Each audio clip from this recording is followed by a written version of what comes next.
The morning light pierced through the floor-to-ceiling windows of the Vancouver estate, casting long shadows across the Calicut marble countertops where Fiona Matthews stood, methodically arranging fresh peonies in a Waterford crystal vase.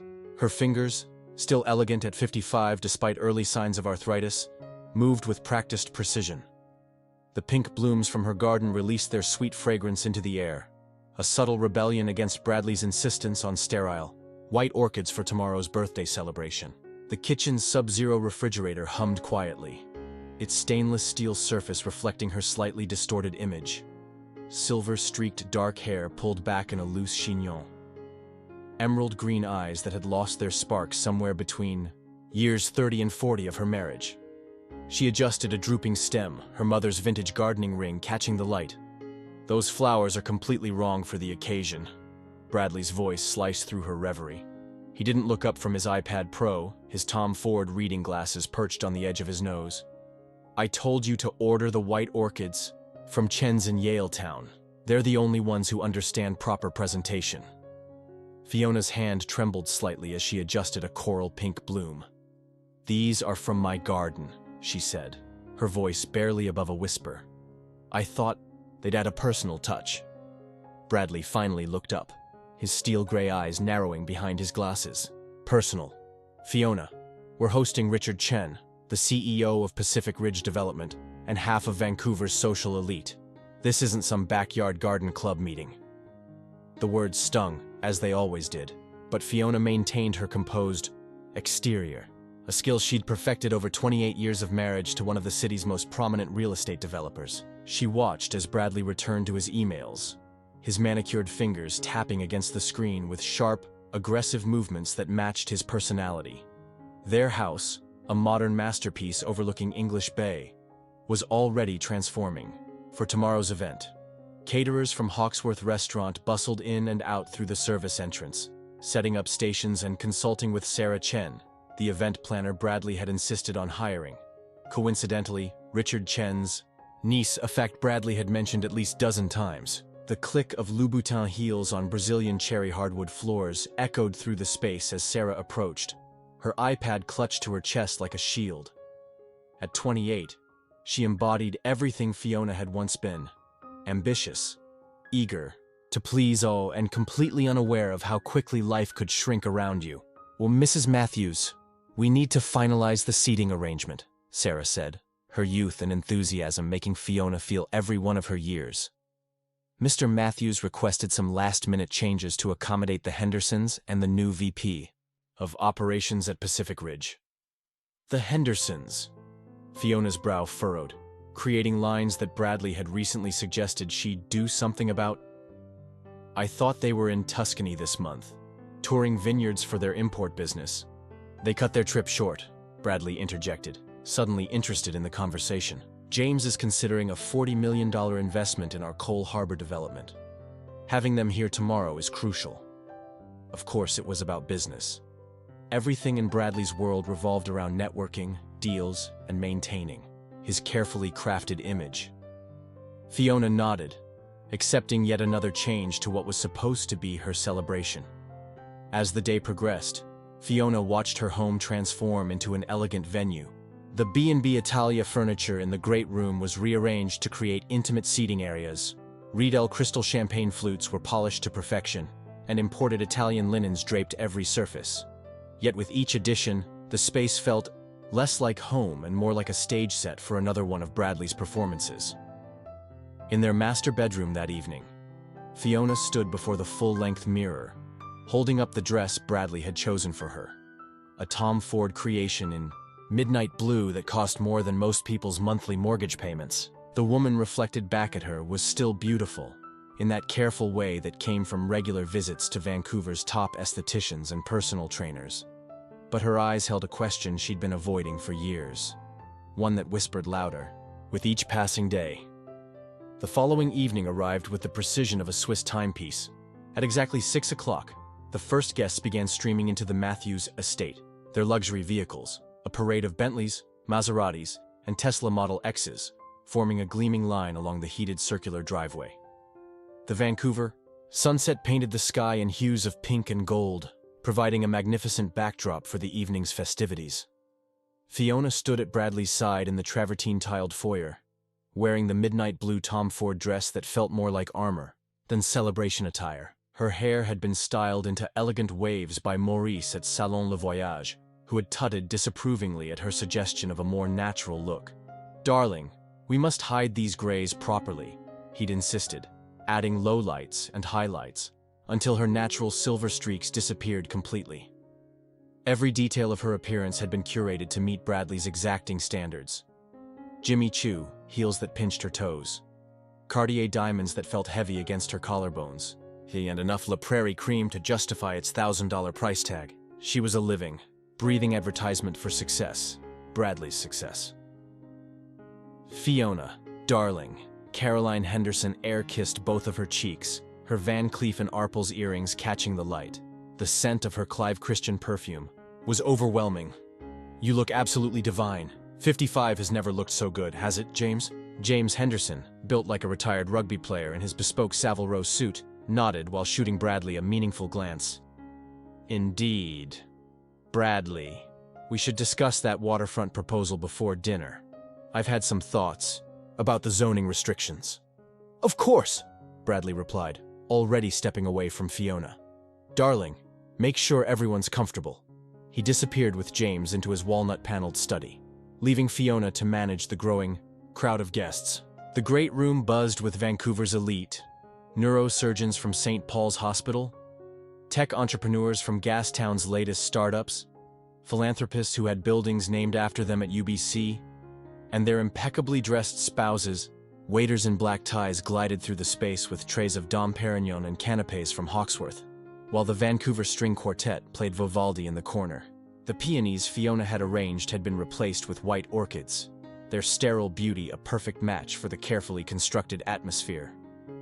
"This is quite the turnout," whispered Margaret Chen, Fiona's closest friend and one of the few genuine people in attendance. Unlike the other guests, Margaret's Eileen Fisher outfit and minimal makeup spoke of someone comfortable in her own skin. "Though I miss your touch in the decorations, those orchids look like they belong in a hotel lobby." Fiona smiled weakly, watching as Bradley emerged from his study, laughing loudly at something James had said. Bradley wanted everything to be perfect. "Perfect for whom?" Margaret asked. But her question was interrupted by the arrival of the Chen family, Richard, his wife Michelle, and their 2 Harvard-educated children, all impeccably dressed in designer labels that subtly announced their wealth. As the evening progressed and the 25-year-old Macallan flowed freely, Bradley's voice grew louder, more commanding of attention. He stood in the center of the great room beneath the custom Bocci chandelier, holding court with a baccarat crystal glass in his hand. His Tom Ford suit, a charcoal gray masterpiece of tailoring, seemed to absorb the warm lighting in a way that made him appear larger than life. "You know," he announced to the gathered crowd, his voice carrying over the quartet's rendition of Mozart. "I remember when Fiona used to actually cook dinner for us." Polite laughter rippled through the room like a wave. "Thank God for Hawksworth's catering now, right? Otherwise, we'd all be suffering through another one of her experimental dishes. Remember that disaster with the coq au vin, Richard?" Richard Chen chuckled obligingly, though his eyes darted uncomfortably to where Fiona stood near the windows. She could see Cole Harbor Marina below, the boats gently rocking in their berths, their lights twinkling like fallen stars. She remembered those early years of marriage, when she'd spent weekends perfecting recipes in their modest Kitsilano kitchen, before Bradley's first major development deal had changed everything. "And speaking of experiments," Bradley continued, his voice carrying that edge that always preceded his cruelest comments. "Remember that time she tried to start a photography business?" More laughter, slightly uncomfortable now. "Showed up at actual events with her little Leica, trying to be artistic. Can you imagine? The wife of Bradley Matthews, working as a photographer at society functions." The memory of her abandoned passion struck Fiona like a physical blow. She'd been good. Her portfolio had even caught the attention of a gallery in Gastown, but Bradley had made it clear that such pursuits were beneath their social status, especially after he'd joined the Vancouver Club's board of directors. "I suppose we all have our little phases," Bradley went on, warming to his theme as he gestured to the waiters for more Macallan. though most of us grow out of them before 55. He raised his glass in Fiona's direction, crystal catching light. Happy birthday, darling. You may be getting older, but at least you've learned to leave the embarrassing hobbies behind. The room had grown uncomfortably quiet, save for the gentle clinking of ice in glasses and the muted conversations of those trying to appear absorbed in anything else. Margaret reached for Fiona's hand, squeezing it supportively, but Fiona barely felt it. She was lost in a flood of memories, all the times Bradley had belittled her dreams, dismissed her interests, shaped her into his ideal trophy wife. She watched as he turned back to James Henderson, already discussing the density requirements for their Coal Harbor project, having forgotten she was even there. But something was different this time. The familiar ache of humiliation was being replaced by something else. Something that felt like anger, like power, like the person she used to be before Bradley had methodically dismantled her self-worth. The Baccarat champagne glass made a delicate sound as Fiona placed it on the marble side table, untouched. Time seemed to slow as memories cascaded through her mind, each one sharper than the last. She remembered the young woman who'd fallen, in love with Bradley's charm and ambition, who'd believed his controlling nature was just protective love. Their first apartment in Kitsilano came into focus, 800 square feet of possibility, where she'd converted the spare room into a darkroom for her photography. She'd spent hours there, developing images that captured the raw beauty of Vancouver's streets, the steam clock in Gastown wreathed in morning fog, elderly Chinese couples practicing Tai Chi in Dr. Sun Yat-sen Garden, homeless artists selling paintings along Robson Street. Then Bradley's first major deal had closed, the Victorian hotel renovation that had put him on the map. And suddenly the darkroom equipment had disappeared while she was visiting her sister in Toronto. "We need the space for entertaining, darling," he'd said. "Besides, it's time to grow up." The murmur of conversation around her faded as more memories surfaced. Their 10th anniversary, when she'd enrolled in a culinary course at the Pacific Institute of Culinary Arts, only to have Bradley cancel it because the wife of Bradley Matthews doesn't need cooking classes. She needs to learn how to manage household staff. The community theater group she joined that mysteriously lost her registration just before rehearsals for The Glass Menagerie were set to begin. The volunteer work at the downtown Eastside Women's Center that Bradley had deemed inappropriate for someone of our status. She glanced around the room, seeing it through new eyes. The replaced peonies, the carefully arranged guests segregated by net worth and influence, the photographer from the Vancouver Sun hovering nearby, waiting for the perfect shot of Vancouver's power couple. Everything was a prop in Bradley's carefully constructed world, right down to the Cartier bracelet he'd given her that morning. A perfect match to the one his young assistant had been wearing last week. "Another round," Bradley's voice boomed across the room as he gestured to the waiters. "You know, Fiona never could hold her liquor. Remember that charity gala at the Four Seasons last year? Had to take her home early because she couldn't handle her champagne." The truth, that she'd left early because she'd found texts from his assistant on his phone, stuck in her throat like broken glass. She watched him now, commanding the room's attention, basking in the nervous laughter of their guests. His silver hair was perfectly styled by the same barber who groomed the city's elite, his custom suit impeccable, his smile practiced and hollow. The Vancouver String Quartet had just finished Beethoven's String Quartet No. 14 when Fiona stepped forward, her Jimmy Choos clicking against the Brazilian cherry hardwood. The sound drew eyes to her, including Bradley's, whose expression flickered with annoyance at the interruption of his monologue about property values in Coal Harbor. "You're right, Bradley," she said, her voice carrying across the room with unexpected clarity. "I never could hold my liquor. But then, I've never needed alcohol to make myself feel important." She glanced pointedly at his crystal tumbler of Macallan, now his fourth of the evening. The room went silent. Even the gentle clink of Christoffel's silverware against Bernardeau plates ceased. Bradley's practiced smile froze, then began to fade like a Polaroid in reverse. "You know what I remember," she continued, moving to the center of the room, past the white orchids that had replaced her peonies. "I remember when my photographs were selected for the Emerging Artists Showcase at the Pendulum Gallery. Before you called the curator and had my name removed because wives of real estate developers don't display their work alongside struggling artists." She turned to face their guests, many of whom were now staring into their Dom Perignon, desperately trying to appear invisible. Richard Chen studied his Patek Philippe watch with sudden intensity, while his wife Michelle adjusted her Van Cleef and Arpels necklace. "I remember when you loved my cooking experiments. Before you decided that everything I did needed to be perfect, controlled, and approved by you. Before you replaced our kitchen with this showroom of stainless steel and marble that I'm not allowed to use because it might damage the resale value." Bradley stepped forward, his Italian leather shoes silent on the hardwood. "Fiona, you're embarrassing yourself," he hissed, his face darkening to match his Hermes tie. "No, Bradley, for the first time in 28 years, I'm not embarrassed at all." She smiled, and it felt like breaking chains.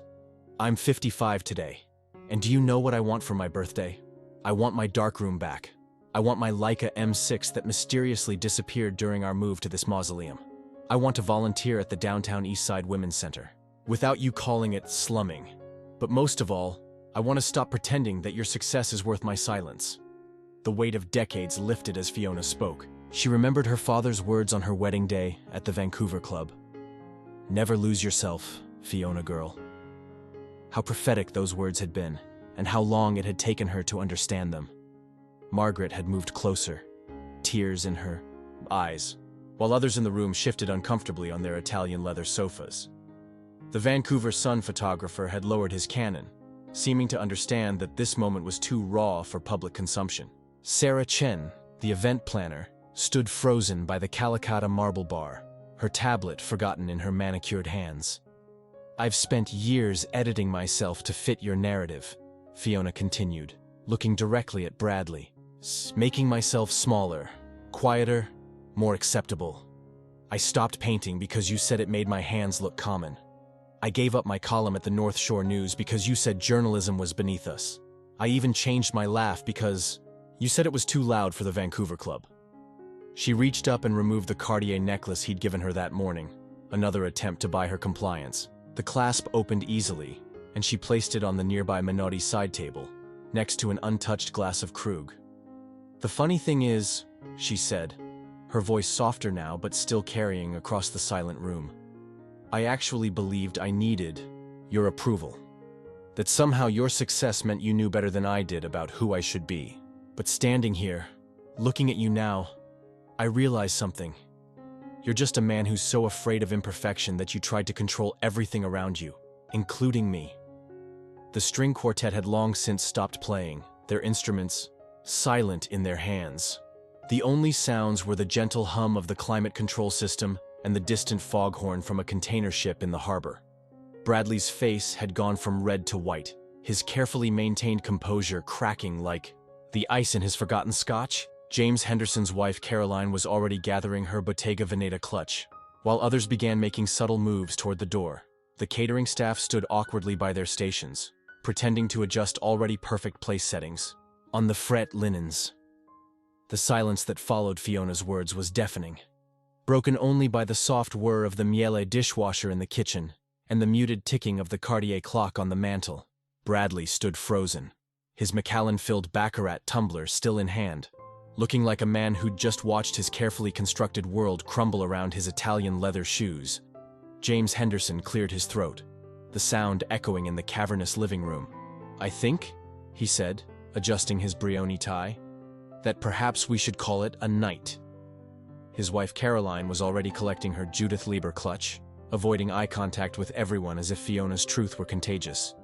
Bradley finally found his voice, a hoarse whisper that barely carried beyond the Minotti coffee table. "This is ridiculous," he said, attempting to salvage the situation with a forced laugh that sounded more like a bark. Fiona's clearly had too much to drink. "Perhaps we should—" "I haven't had a single drop of alcohol tonight," Fiona interrupted, her voice steady.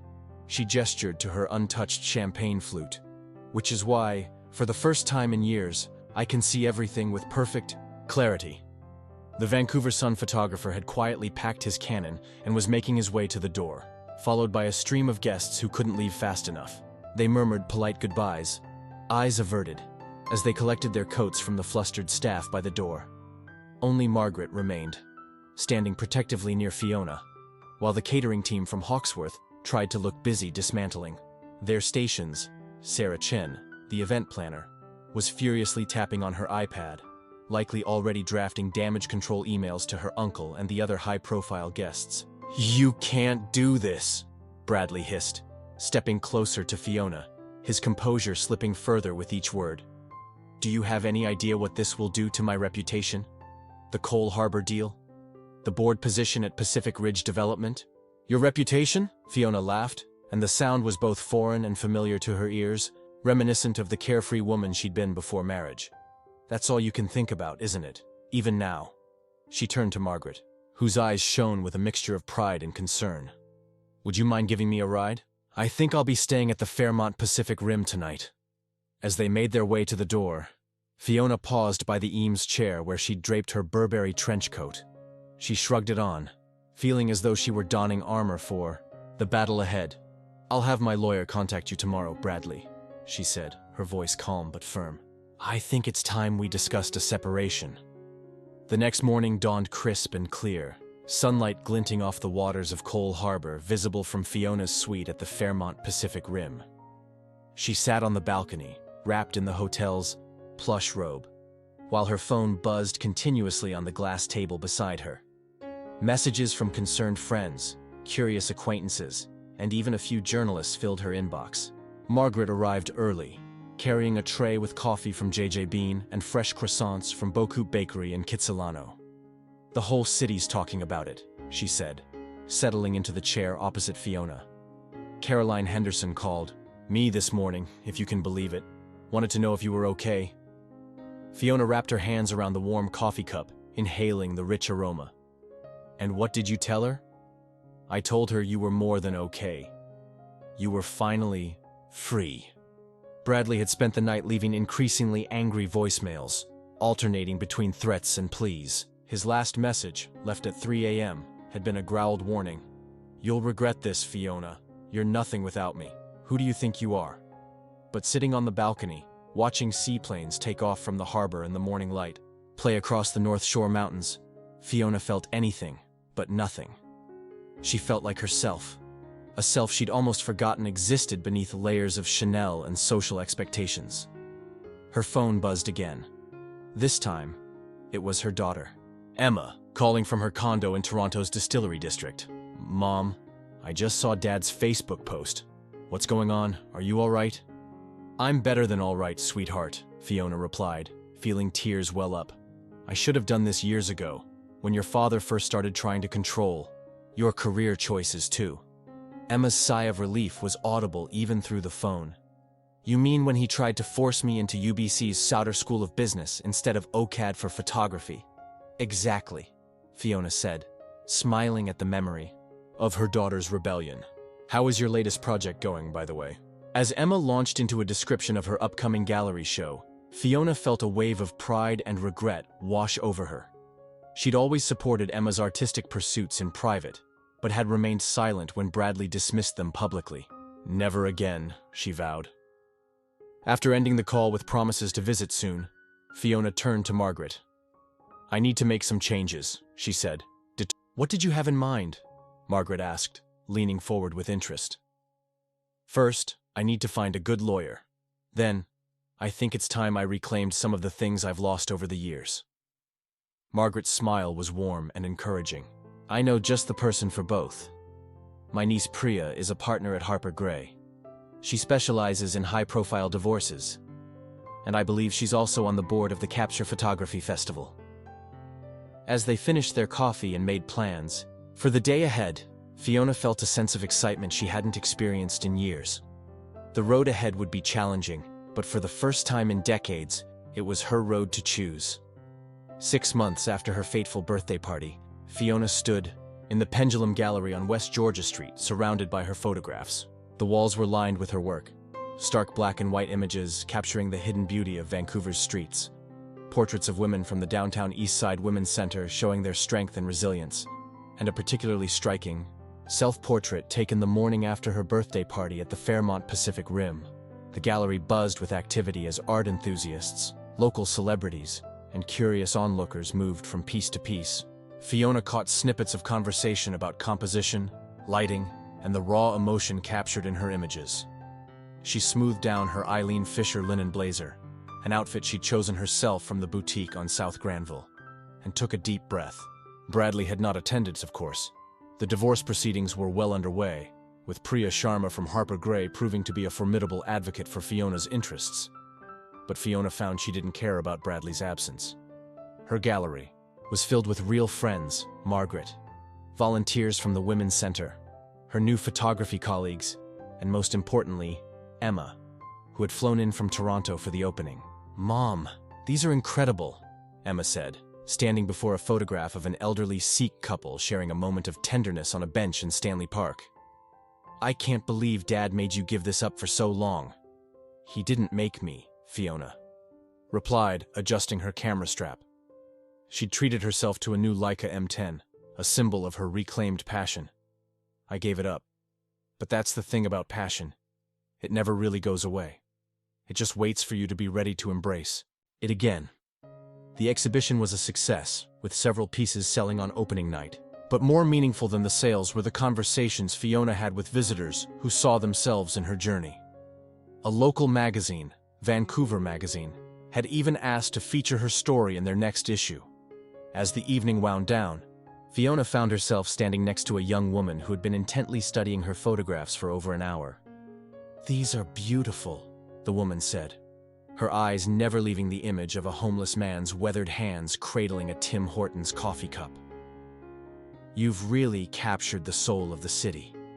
Fiona smiled, touched by the genuine appreciation. "Thank you.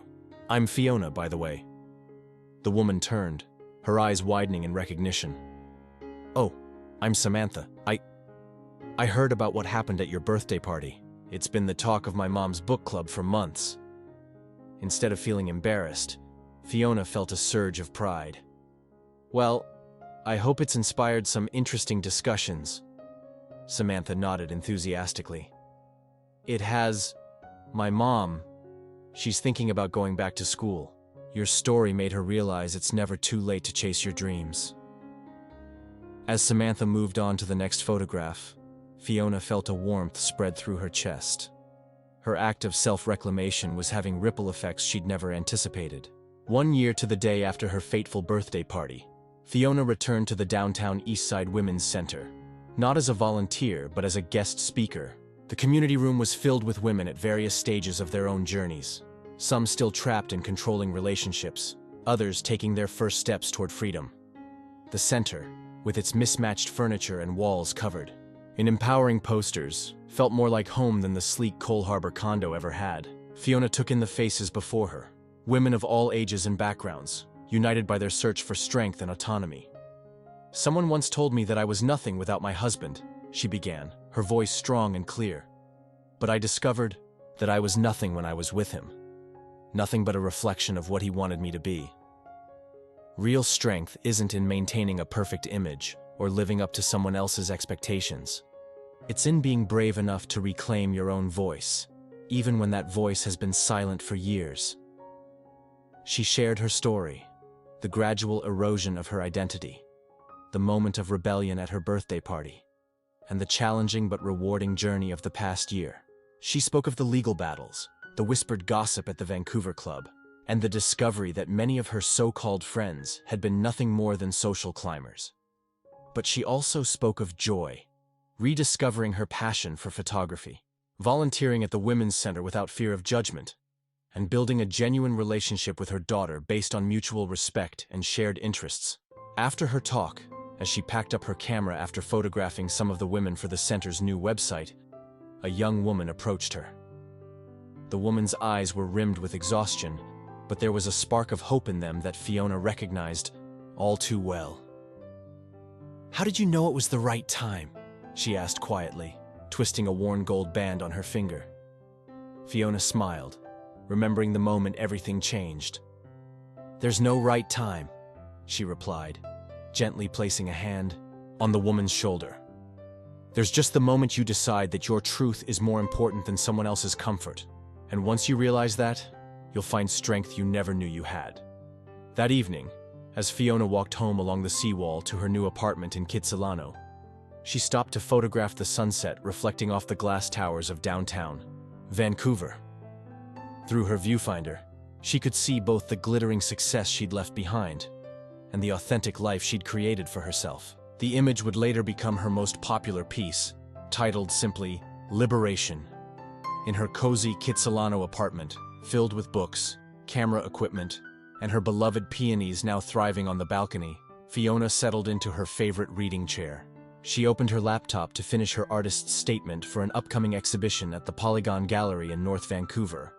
At 56, Fiona Matthews had finally become herself again, and in doing so, she'd shown others that it's never too late to rewrite your own story. As she typed the final words of her statement, a smile played on her lips. The journey hadn't been easy, but it had been undeniably hers, and that made all the difference. What did you think of the story? Leave a comment and a review about this story. If you were moved and enjoyed our work, feel free to help us continue producing. I invite you to click on our link in the first pinned comment. Now, 2 buttons will appear. One to subscribe, if you haven't already, and the other to watch other interesting stories. Choose one. Thank you for watching this far. See you soon.